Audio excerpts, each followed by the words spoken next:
So GH4, what we're gonna say, I don't know, I'm just gonna wing it. Shoot.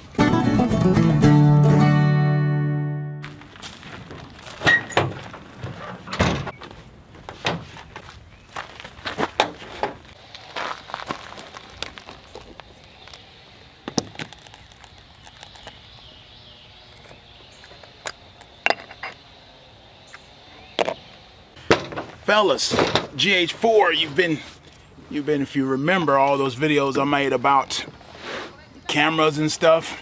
Best fishing video cameras. Rolling.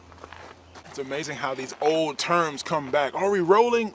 No, there's nothing rolling. It's just all ones and zeros now. Well, I've been on this maddening search for a new camera. You know, it's not about the camera, really. It's about how you shoot, what you shoot, where you shoot, and what the story you want to tell and how you want to tell it. If you remember my last video that I made about the, you know, catfish jugging with those big gun fishing jugs, and that's what's helping me keep position. Big gun! Come on now. Big gun!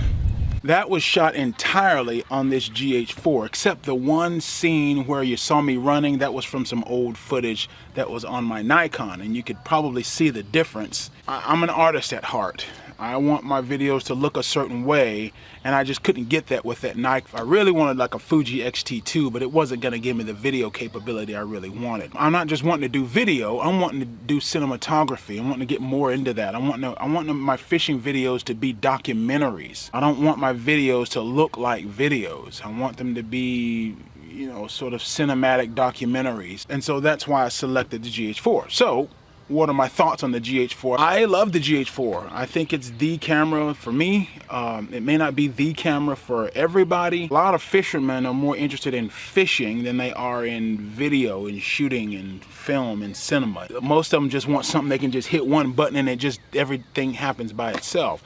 That's not what this is. This is a workhorse of a camera that's designed to give you any kind of look you want. Whether you want it to look like a TV show, you want it to look like a movie, or you want it to look like a documentary, you can do that with this camera. For me, the combination is working. The GH4 with the old lenses, with a RODE VideoMic microphone with the DXA Micro Pro preamp. The reason I like the Micro Four Thirds is the battery life. This camera is actually smaller than my Nikon, but the batteries are like twice this big.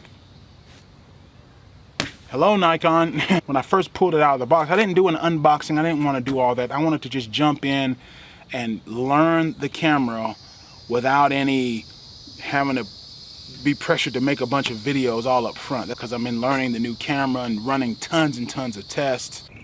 Cine-like D, GH4, Cine-like V as in Vulcan, for daytime and well-lit situations. Supertone. I think it was a European fella who developed something that would render mid-tones and skin tones a lot better. See, the problem with a lot of sports cams and things like that, the way it looks is baked in to what's recorded to the processor. You have no control over what anything's gonna look like. None. It's just whatever the manufacturer set it at, that's what you're gonna get. With the use of adapters, you have you have more lens options than any other camera on the planet, really. The compromise with SLR cameras are the monitor and the audio, and so you're always having to add stuff to it, as opposed to something like a Canon C100 that already has all that stuff in it, and it's a great camera. I mean, I think if Canon were really smart, they would take their C100 and make a sort of prosumer GH4-like version of it and sell it for $1,000. But I'm loving the GH4. It's giving me the look I want. The lenses are giving me the look I want, guys. The lenses are the most important thing. I think one of the big differences in today's videographers and stuff, and photographers and cinematographers compared to yesteryear's professionals, is back in those days it was all about the lens and the film. The lens and the film, and that's what you had, and you developed the film on your own. chemicals and all that. The camera body just simply mated those two things together. So there's nothing really special about the camera bodies back then. Well, now that we're in the digital era, the camera body has become everything because we got microprocessors. This camera has a quad-core processor in it. Just to give you some perspective, the computer that I edit on has an 8-core processor in it. Very powerful camera. And so if you just look at a lot of camera stuff, everybody's talking about the camera body and almost nobody's talking about the lenses. Because quite frankly, today's lenses are so perfect that they're just sort of sterile. But this Canon FD lens, it looks like something you've seen in yesteryear.